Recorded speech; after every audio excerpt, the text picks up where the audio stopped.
present to you, if you remember, as I'm sure you do, that during the SONA, I gave instructions for all our different agencies, led of course by DPWH, to give us all of the information on specifically flood control projects that were started, were finished, were in progress from the beginning of my term, which was in mid-2022 until now. And so part of that process of auditing these projects was to also publicize the list that we were going to get from DPWH. Well, we have done it. We have received the list from DPWH. We, I think, have put it into a form that is accessible to the public, and most importantly, it is in a form that the public can use so that they can first identify the projects, the flood control projects that are within their area, within their barangay, so that they can actually go and look at it. Or if they already have information, they can tell us about it. Kung maganda yung naging project, kung hindi maganda yung naging project, bakit hindi maganda yung naging project, ano naging problema, etc., etc. And that's what the present website is supposed to do. Now, this is the third iteration of this website. We've been working on it. Kahit nung nasa India kami, we were already working on it. And it was, this is the final form of it. And we are very much open to suggestions. If the people want us to put more info or other info onto the website, we will certainly do that.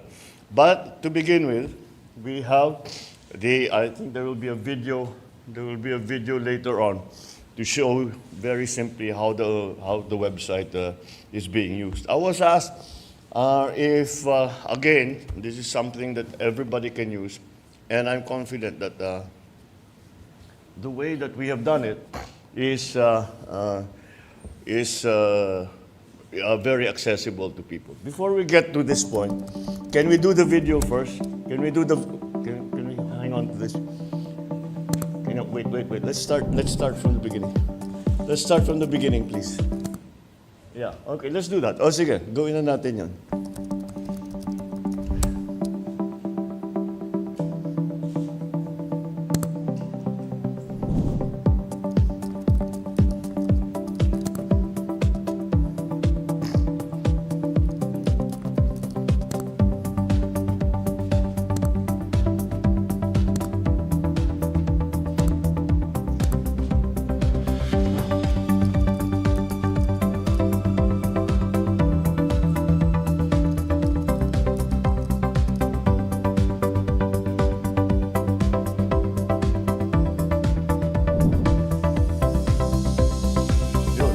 Another feature that we just added na pwede mong hanapin sa mapa.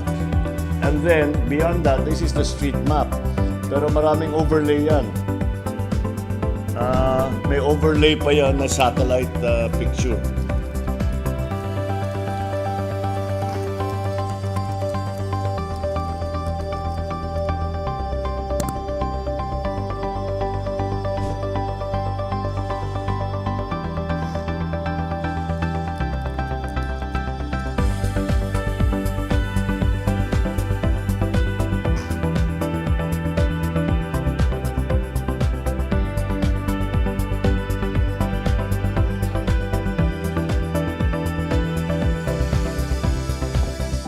Can we just show the first page?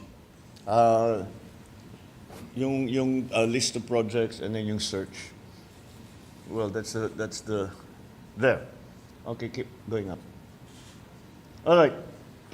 Doon sa pinakita, linalagay yung location, yung date, kung ano yung project. You don't need to have all of those details. All the public has to do, para ang ginawa ko, sabi ko, kasi nung unang namin natanggap ito, it was map coordinates.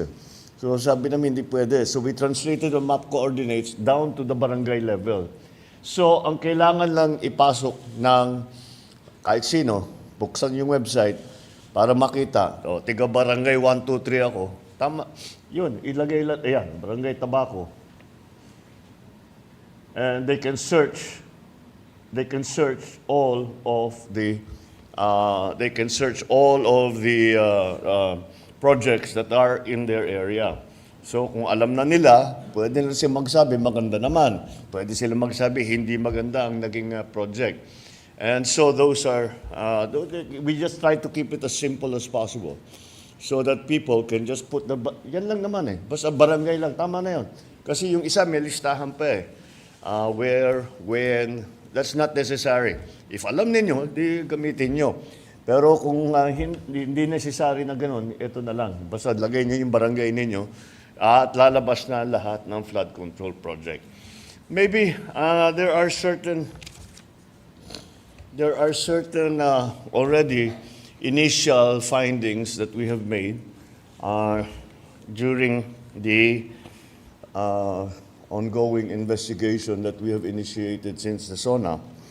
And I think it is interesting for people to look into so that it can be a guide as to where maybe the problems have arisen. And these are key findings on flood control projects. Can we put that up? Yeah. These are basic data lang ito. Next page, yeah. The total cost of all of the projects since July 2022 until today is 545 billion pesos. I don't know about you, but that is a very big number by any measure. That is an enormous number. Let's keep going. Another observation is that there are 6,021 projects worth more than 350 billion that do not specify the exact type of flood control that is being built. Then, many projects also in different locations have exactly the same contract cost. I think anybody who works in either the private sector or the public sector, pag sinabi, may 50 project, pare-pareho, 150 million lahat. Pare-pareho lahat. Imposible yan. It is impossible for one barangay, even if they are the next barangay, to have the exact same project to the exact same amount with the exact same contractor. Imposible yan. And that is why that is a significant finding already that we have made. Now, can we keep going, please? What's in there? There. So, we looked at the regions, kung saan ang pinakamarami. And this is what came out.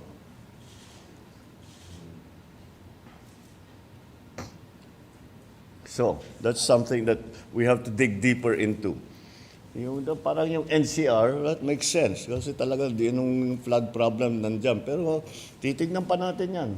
Tapos, Region 3, well, they're flood prone. But, tignan natin why, as opposed to other places that have that are also flood prone.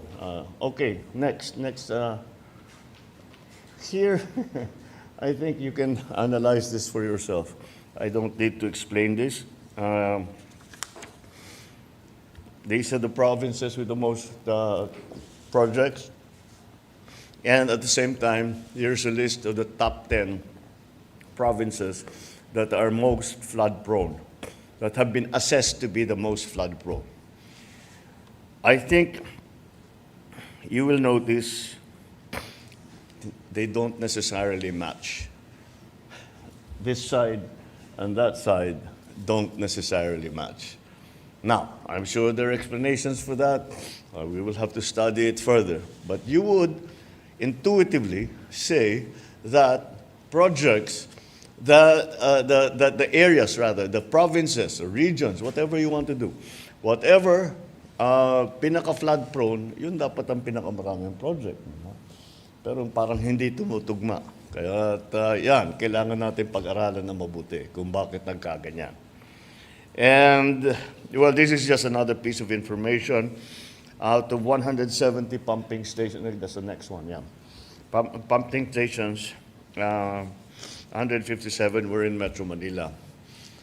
This really, more than anything, manifests how the pumping stations have become ineffective because of the garbage collection problem.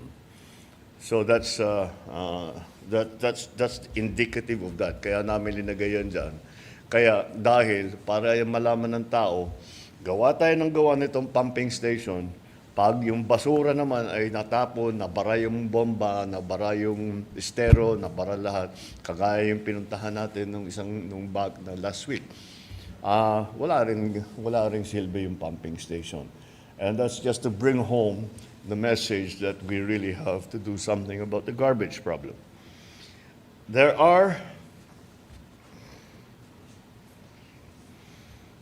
let's see, yeah, this is,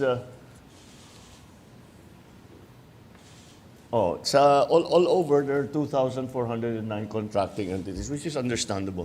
Kasi sa local, ganyan talaga yan eh. May AA, AAA, yun lang ang pwede niyong gamitin. And pag yung maliliit na project, the local can do it already. So that's not, just to show paano yung nagkahatian. However, this is another disturbing assessment statistic.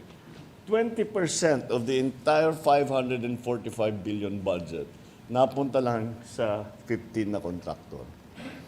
Sa 15 na contractor na yan, 5 sa kanila ay may kontrata sa buong Pilipinas. Keep going. Yeah, with the flood. Ito na yung listahan. And this is what I was talking about. 5 of these 15 contracts have projects in almost all regions nationwide. Ang justification sa pagpili ng kontratista ay para sasabihin, pagbigyan naman natin yung local. Di ba? Para naman yung mga maliliit na contractor, may trabaho naman sila. At mas mabilis kasi kung local. Kausap mo yung tao eh. Again, my experience as governor is that as much as possible, we try to do it by local. Kasi pwede namin, may madali, sabi, bilisan nyo na, bakit wala pa, pwede mong anihin. You have some influence over the thing. But that for me was the one that stood out very much. 5 of these contractors had projects in almost the entire country. So those are the ones that immediately pop out na sa aking palagay ay kailangan natin tignan. So anyway, this is the initial. We are rolling out the website today. We have provided you with some of the initial information that we have had. They are not assessments. We are not accusing anyone of anything yet. However, it gives us an idea of how this has been conducted. So I hope people will take advantage of this. And as I said, there is always a way for them to give their comments. Magsumbong sila kung yan ang gusto nilang gawin. Maaari naman sasabihin nila, hindi, walang problema dito. Yun ang pinakamagandang balita na matatanggap namin. So I encourage everyone to look into this and say your piece. Kasi parang sinasabi ng mga iba, nakikita naman namin hindi maganda pero wala naman kami mapuntahan, wala naman kami malapitan. Ngayon meron na. Ngayon meron na kayo malalapitan. Ito, ang lalapitan na ngayon ninyo ako mismo. Dahil akong titingin dito araw-araw sa website natin at babasahin ko ang mga report na ibibigay ng taong bayan. So this is the first step. We are going to keep going. This is something that is, I think, absolutely necessary. We have to clean our ranks. This is it might be a little painful, Baka masangkot dyan yung mga tao na malapit sa atin. Ngunit kahit malapit sila sa atin, mas malapit naman siguro sa puso natin yung taong bayan. Kaya sila ang unahin natin. All right. I think that's just a preliminary briefing, and thank you, and I'll take some questions. Thank you very much, Mr. President. Mr. President, the first question will come from Alvin Baltasar, Radio Pilipinas. Mr. President, magandang umaga po. Hi, sir. Good morning po. Mr. President, Mr. Ramon Ang is offering to solve the flood problem in the National Capital Region. What is your take on this? Thank you. What else? What else can you say? You know, this is why we have. This is the reason why, from the very beginning, I always said the private sector needs to be part of everything of our national development. Hindi pwedeng ganon. Now, yung proposal ni Ramon Ang is also certainly very welcome. Because, you know, we've seen his projects. Maganda naman ang mga nagiging resulta. He's able to bring it in on time. And, you know, the man is an engineer. So I'm sure pinag-aralan niya na mabuti yan. He's actually given me already this briefing before. And however, there is still another side to his proposal. And the other side of his proposal, I will fix the flooding problem. I will desil the areas here in Metro Manila anyway. But the mayors, the LGUs, have to take care of the garbage problem. It simply doesn't work until we have a solution to the garbage problem. We have a proposal for waste-to-energy solution in Manila, City of Manila. So baka naman, so that I think that will go on, but that's only for Manila.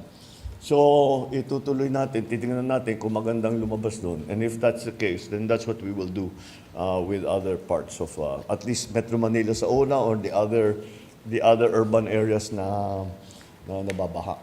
So, again, anybody who wants to help, it's a welcome offer.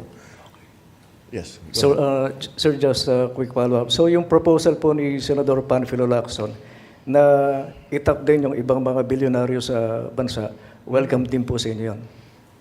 Siyempre, you know, you don't look a gift horse in the mouth. Kung handa silang tumulong. And this is not anything new. The so-called taipans of the country, pagka meron tayong gustong gawin, nag-o-offer talaga sila. Kaya't marami silang naitutulong. So I will certainly look at this proposal of Ramon very, very closely and see if we can do it. Like I said, it will require that coordination between LGUs and I guess San Miguel, whatever it is, what part it is that they want to play. Pero nagdi-desilt na siya. Pasig River, dinidesilt na niya. So alam niya talaga yon. So anyway, that's something that's very welcome, as I said. Any offers of help are always welcome. Maraming salamat po, Mr. President. Thank you. Sir, the next question will come from Ana Felicia, GMA News Online. Good morning, Mr. President. Sir, Senator Tulfo mentioned earlier na isang undersecretary ng DPWH yung reportedly nasibak dahil po dito sa anomalous flood control. Is this confirmed, Mr. President? And sino-sino pa po kaya yung involved dito sa corrupt flood projects po? If we can name them, Mr. President. Now? We just opened the website. No, I need to hear from other people because makukuha kong report? Makukuha kong report sa kung sino man, maganda lahat. So I need to hear from people first. And then if there is really something na kailangan sasabihin talaga ito consistent, ang dami nilang 15 yung project nila, puro palpak. Delikado na yan, pitignan na namin. But we don't have that yet. We haven't conducted that. If you remember, the DepDev is going to now go into all of that. Pero parallel effort yan. Sa gobyerno at saka sa taong bayan. Importante yung contribution ng taong bayan. Napakahalaga. Dahil kami, nandito kami, pinag-usapan nga natin, 9,000 projects. Siyempre, didetalye namin yan, iisa-isahin namin yan. Pero ang tao, nandun sa harap nila. Paggising nila sa umaga, maglalakad lang sila ng kalahating kilometro, nandyan na, nakita na nila. So, that's maybe more important. Kaya we have encouraged the way we put the website together, kahit may picture, may video, i-upload ninyo sa amin para makita namin. Kasi meron kaming yung mga malalaking analysis, yung mga satellite nga, pati yung mga report. Pero iba na rin yung nakikita mo, sasabihin mo, dito nasira, dito pumasok yung tubig. Nung bumigay ito, wala na, binaha na kami lahat. So, that's why we are encouraging to go, we are asking people to help us and to help themselves. Dahil kung maayos natin ito, hindi na sila babahin, or at least not as badly as they are now. Sir, quick follow-up lang po. Doon po sa 15 contractors na nakita natin, meron po bang link sa mga government officials, especially po sa mga congressmen na nakaupo, sir? Wala na ba talaga tayong investigative journalist ngayon dito sa Pilipinas? Trabaho niya yan. Look it up. We are going to look at it also. But it will be premature for me to name names, etc., until we really know what's going on. But, go out there. Tignan ninyo. Talk to the people. We need to hear from everyone.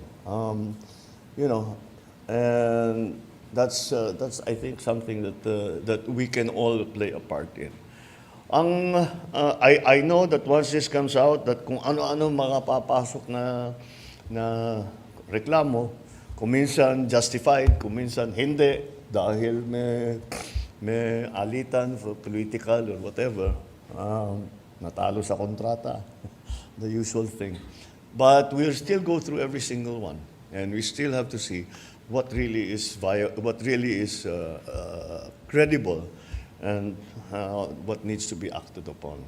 So let's also be fair to everyone, and not say ito si ganito, ito si ganyan, tanggal ka sa trabaho, unless we have a good idea of what went wrong. Thank you, sir. Thank you. Thank you, sir. The next question from Evelyn Quiroz from Filipino Mirror. Good morning, Mr. Good morning. President. Ito pong presentation niya na website, ito po yung base na po ito sa inventory na sinubmit po ng DPWH. Yes. Opo. Sir, bali, dun po sa presentation nyo, yung may a total cost of 545 billion, 350 po dun is almost 50%. Pwede po ba natin makonsider yun na ghost projects? No. Or hindi naman po? We're just starting this process. Remember, we haven't. DepDev is already working on it. The Public Works is already working on it. My office is already working on it. But if I'm to stand up here and then mali si ganito, tapos mali, that's not fair. So let's be circumspect about pointing fingers and shouting at people. Tignan natin na mabuti. Because always remember, the assumption, kasi masama na ba na tao eh. So the assumption, lahat yan maulang kwenta. Hindi totoo naman yun. Meron din maganda. Meron din na buo. Meron naman na nakatulong. So, pero hanapin natin yung hindi maganda, yung hindi nabuo, yung hindi nakatulong, at kung saan napunta yung pondo para doon sa ganong klaseng project. Kung sasabihin natin, it's also possible that palpak yung flood control project dahil climate change na eh.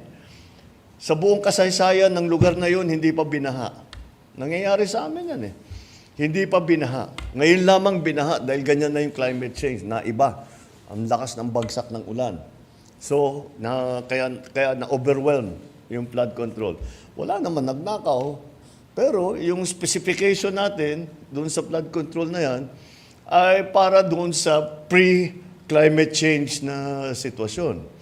So we have to be careful about this. Of course, we want to get to the bottom. Of course, we want the people who have taken advantage of the system to pay and to be answerable to the shortcomings that has been demonstrated. And if there is evidence of corruption, then of embezzlement, of any kind of wrongdoing, that's when we will move. But again, we cannot do all of this without the help of the ordinary citizen. We need the citizen to play their part, their civic duty, to report to the government what they see as being wrong. So let's be, as I say, circumspect and maayos yung ating pasok dito. Hindi yung bara-bara na, bahala na. You know what the expression in English is throwing the baby out together with the bathwater. Di ba? You choose. You Sir, make sure that you're on good ground. Mr. President, follow-up lang po. Doon po sa SONA, bali, yung Regional Project Monitoring Committee po, ay naatasan nyo na yung parang ma-identify yung failures, tapos yung mga hindi natapos, at saka yung alleged ghost projects. Pwede po bang malaman ngayon sa inyo kung sino po yung talaga yung ahensya na mag-iimbestiga nito, yung pangkalahatan? Thank you po. It will be DepDev. The regional, they will look at all of this. That's why what the DepDev, for example, can do. For those who are not up to, DepDev is what NEDA used to be. We just renamed it, so it's now called the Department of Development. So anyway, ang gagawin naman ng DepDev, titignan yung papel and see what happened, where it went. Tapos yung mga really very, very problematic areas, siguro papupuntahan nila. But how many areas can they go to? We were talking about 9,000 projects. Hindi nila mapupuntahan lahat.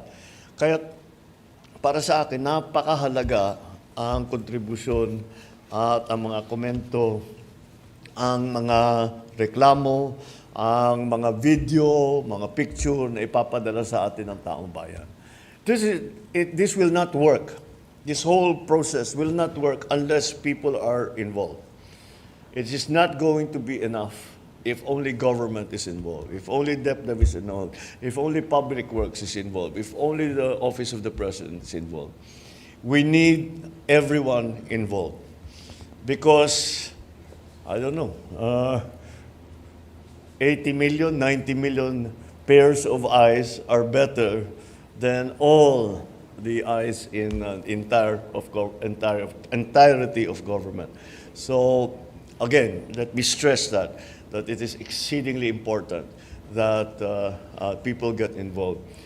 So, lahat ng hinain ninyo, masama loob ninyo, yung nagre-reklamo kayo, frustrated kayo dahil nakikita ninyo, wala naman kayong malapitan. Ito na yung chance ninyo. Ito na yung chance ninyo. Meron na tayong website. Ang isusulat ninyo doon sa report, yung tinatawag yung sa na report, ang isusulat ninyo doon sa report, ako mismo ang babasa. Yan ang asahan ninyo. Babasahin ko bawat isa. Thank you, Mr. President. The last question, Mr. President, will come from Maris Umali, GMA 7. Good morning, Mr. President. Morning. Pardon me if I may have to divert a bit from the issue this morning because this is a breaking story, Mr. President.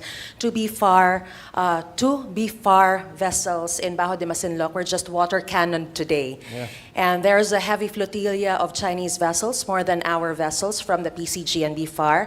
They have around 30 vessels and we have 10, so we are outnumbered, obviously. What immediate actions will the administration take specifically for this particular incident, and how will you respond, sir, to China's complaint regarding your recent statement in India, in your state visit to India? Let's take the second part of your question first. I don't know what they're talking about.